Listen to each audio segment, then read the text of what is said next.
Dando continuidade ao nosso estudo do livro Transição Planetária, escrito por Divaldo Franco, pelo espírito de Manuel Filomeno de Miranda. O serviço de iluminação. As horas sucediam-se lentas e pesadas.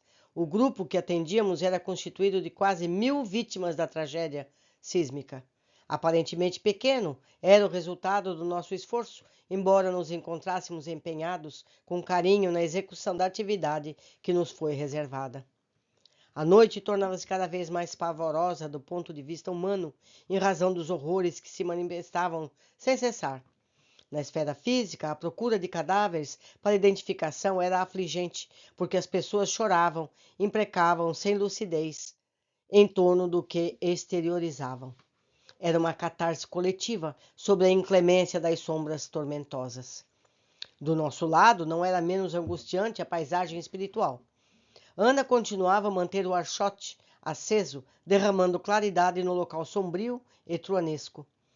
Em determinado momento, escutávamos uivos arrepiantes. Vimos em movimento uma densa formação agitando-se, aproximando-se como que empurrada por ventos suaves, imperceptíveis para nós outros.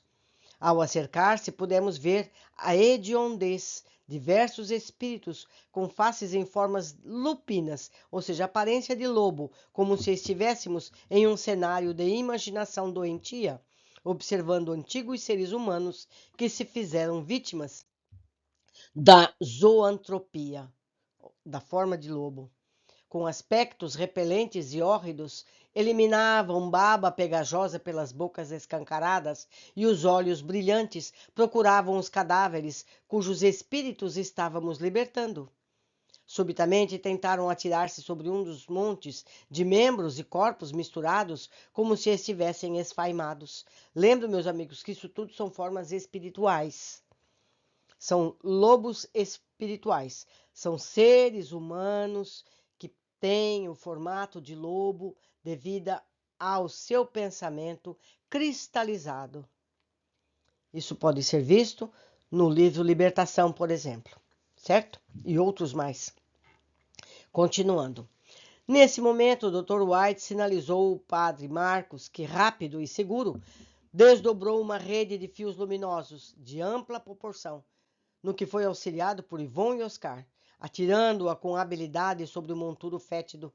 De imediato, pudemos perceber que se tratava de uma defesa magnética, irradiando energia especial que apavorou os agressores, que certamente a conheciam, fazendo que se afastassem em tropel rápido, sem maiores perturbações para o nosso trabalho. Fora a primeira vez que me deparara com a cena de tal porte. Percebendo-me nas interrogações mentais, o hábil diretor veio-me em socorro explicando. Tratam-se de espíritos muito infelizes, cujas existências na Terra foram terrificantes e que construíram as aparências perversas atuais, ou seja, forma de lobo, como decorrência do mal que praticaram, indiferentes ao sofrimento que causaram. Então, foram seres humanos que têm atualmente a aparência, não são lobos, é apenas o corpo espiritual que tem essa forma. Haviam perdido a sensibilidade do amor, por isso mesmo deformaram psiquicamente o perispírito, que após a desencarnação do corpo somático, ou seja, do corpo físico, encarregou-se de modelá-los conforme se encontram. Sucede que a única diferença em relação aos demais casos de zoantropia, ou seja, do formato de lobo, é que normalmente a ocorrência é individual. No entanto, porque constitui um grupo aselvajado que trabalhava em conjunto, o fenômeno alcançou-os a todos, neles plasmando a deformidade lupina, ou de lobo, que os faz temerários, imprimindo-lhes as necessidades alimentares típicas do gênero Canis lupus, mantendo a mente entorpecida. Por automatismo, prosseguem na sanha do desequilíbrio até o momento quando a misericórdia de Deus deles se compadeça e sejam recambiados a reencarnações expiatórias muito dolorosas. Comentário nosso, provavelmente estarão no grupo dos exilados para os planetas primitivos. A mente é sempre a geradora de bênçãos ou de desditas, porque dela procedem as aspirações, de uma assim como de outra natureza. Quando as criaturas humanas considerarem a força do pensamento que procede do ser, que são, haverá mudança radical de comportamento moral e social, dando lugar a conquistas relevantes da imortalidade triunfante. Por enquanto, é natural que o processo ainda se encontre em fase preparatória, dando lugar às aberrações que tomam o corpo no mundo físico, caracterizando a decadência dos valores éticos e morais, nas esperanças de felicidade que só sobram no mar encarpelado das paixões. Não são poucos, no campo das comunicações, na Terra, os decantados multiplicadores de opinião, que simbolizam com as entidades bestializadas que os submetem ao talante das suas aberrações durante largos períodos de desdobramento pelo sono fisiológico, imprimindo profundamente no cerne do ser de cada um a devassidão, o desvairio, a degradação moral. Retornando ao corpo somático, recordam-se das experiências viciosas em que se comprazem e estimulam os seus aficionados cada vez mais à luxúria, ao sexo assodado, pelas drogas alucinógenas, pelo álcool, pelas substâncias farmacêuticas estimulantes. Não seja de surpreender a debandada das gerações novas para as músicas de sentido infeliz, nos bailes de procedência primária, sensualidade, onde a perversão dos sentimentos é a tônica e o estímulo à violência e à rebeldia, à agressividade, constitui o panorama da revolta. Afinal, contra o quê? Tornam-se adversários do denominado contexto, em vez de desenvolverem os valores dignificantes para melhorá-lo. Mergulham fundamente nas paixões mais vis, tornando piores para eles mesmos e para os outros os dias que enfrentam. Fogem então para a consumpção por meio das drogas, da exaustão dos prazeres sensuais e perversos. De pequena monta a contribuição da responsabilidade e do dever, ainda distante de serem avaliados devidamente. Essa tarefa libertadora, sem dúvida, cabe à educação das novas gerações, a fim de que sejam criados novos hábitos de convivência e de comunicação saudável, dando lugar ao desenvolvimento das forças vivas do bem inatas em todos os indivíduos. Podemos ver aqui as paisagens defluentes dessas condutas arbitrárias, deslocadas no tempo e no espaço, transformadas em sofrimentos de longo prazo, que o amor irá modificar no momento próprio. Não havia oportunidade para mais esclarecimento e divagações sobre o tema relevante, porque agora chovia energia causticante, que fazia lembrar os raios durante as tempestades, aumentando as dores das vítimas de si mesmas, arrebatadas do corpo pela desencarnação em massa. Curiosamente, relampejava na sombra temerária, e essas claridades eram psíquicas, que predominavam na região mesmo antes do acontecimento terrível. Eu vou ler o parágrafo novamente. Curiosamente, relampejava na sombra temerária, e essas claridades eram psíquicas, que predominavam na região mesmo antes do acontecimento terrível.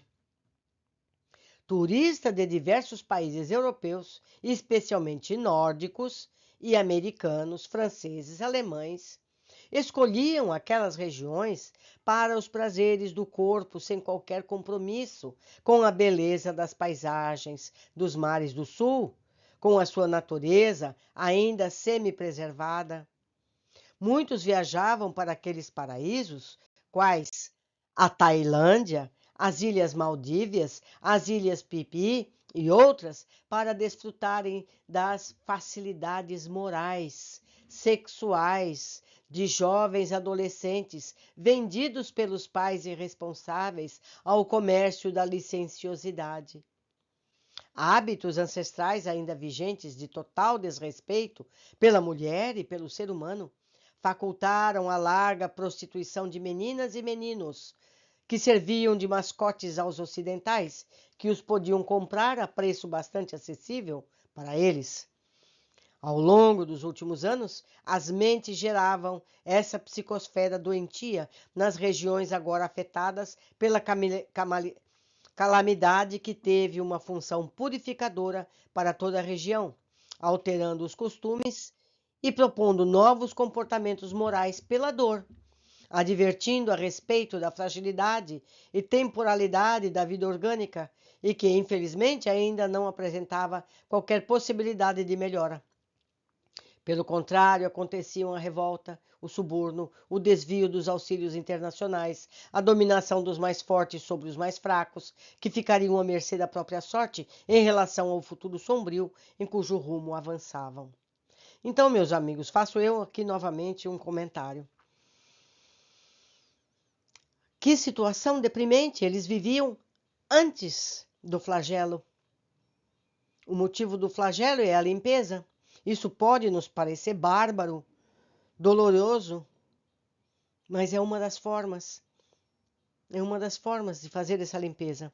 Agora, nós, aqui, na nossa intimidade, vamos pensar outros lugares em que se procede da mesma maneira? Nós conhecemos, meus amigos, muitas cidades, muitas regiões em que esse fato acontece. O que será que vai acontecer nesses lugares? Vamos continuar. Como as religiões lentamente estavam perdendo prestígio, mantendo regras de comportamento na teoria e mancomunando-se com os poderes temporais indignos, as criaturas encontravam-se sem norte, vagando nas ocorrências mais apetecidas e menos laboriosas. O dinheiro fácil era que lhes importava, a fim de saírem da miséria financeira e embriagarem-se no consumismo devastador.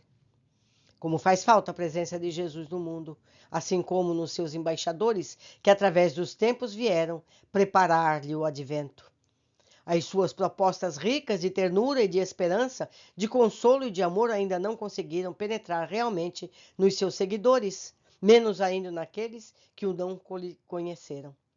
Dando lugar às loucuras do imediatismo, do desgaste emocional e moral, nos jogos dos desejos infrenes, a iluminação espiritual é trabalho de largo porte, que exige abnegação e devotamento, compensado através da paz, que proporciona e da alegria de viver, sem condicionamentos extravagantes, nem dependências doentias. Empenhados na atividade especial de ajuda aos irmãos aflitos, sucediam-se os quadros de dor, cada qual específico, em razão de cada pessoa ser única e especial, seus problemas e ambições, muitos próprios, caracterizando-lhe o nível de evolução. Abdul, suavemente iluminado, podendo ser percebido pela maioria dos espíritos perversos que disputavam as carcaças humanas e tentavam submeter os seus antigos hóspedes físicos, continuava o recitativo do Corão, suplicando, vez e outra, a ajuda dos céus para os sofredores e seus algozes. Subitamente, no círculo de aflições, destacou-se uma mulher de olhar esgazeado que procurava a mãezinha, também vítima da catástrofe. Gritava, já afônica, pelo nome da genitora, tentando desembaraçar-se do corpo sem o conseguir. Constrangendo-nos de imediato, acerquei-me paciente e compadecido, podendo ler no seu pensamento o drama que experimentava, a dor imensa que a consumia. Estava atendendo a senhora idosa enferma, quando a onda imensa arrancou-lhe a casa do solo, levantando-a de roldão, com os coqueiros e as outras árvores de grande porte, despedaçando tudo à frente. A morte de ambas foi imediata, e logo despertou, agônica, entre as ruínas do que fora o lugar em que vivia. Não se apercebeu da situação, pois que para ela o dia não raiara, ainda tomada pelas sombras decorrentes das vibrações ambientais pesadas, entregando-se ao desespero e na busca da anciã. Fortemente ligada ao corpo, tentava sair do lugar sem o conseguir, em desespero crescente. Naquele momento, algo de belo sucedeu, porque na densa escuridão surgiu a mãezinha, liberada do corpo físico e lúcida, assistida por nobre amigo desencarnado, que a conduzia, ajudando-a a acercar-se da filha alucinada. Vendo-nos em processo de auxílio e esclarecida pelo seu mentor espiritual, sorriu e tentou agradecer sem palavras. Vocês vejam, meus amigos, não são todas as pessoas que passaram por esse drama. As que já tinham alguma lucidez espiritual foram acolhidas imediatamente, como o caso da mãezinha. Não é verdade? Vamos continuar. Sem palavras, a nossa presença, ato contínuo, abraçou a filha totalmente desequilibrada e começou a cantar uma doce melodia que falava de esperança, de alegria e de reencontro. A jovem espiritual acalmou-se, pouco a pouco, enquanto era embalada, logo adormecendo. Foi então que oferecemos o nosso contributo para a técnica da libertação dos despojos físicos, cujas últimas energias foram absorvidas pelo espírito que se recolheu no regaço maternal. As doces vibrações da senhora e sua destacada estatura espiritual irradiavam-se, invadindo o organismo perispirítico da filhinha, que foi conduzida a outra esfera que não aquela à qual nos vinculávamos. O trabalho prosseguia sem cessar. Embora o sol abençoasse a imensa área logo ao amanhecer do nosso lado, continuavam as trevas densas e as aflições sem nome, aguardando o sublime contributo da iluminação espiritual. Foi muito providencial esse fato da mãezinha, não é? Isso veio nos esclarecer nitidamente que nem todos os espíritos viveram os tormentos desse tsunami de uma forma tão brutal como a que está descrita. Aqueles que já têm algum entendimento espiritual são logo recolhidos, ou por si mesmos são capazes de se deslindar. Por hoje ficamos por aqui. Aguardo todos na sequência do nosso estudo. Abraços!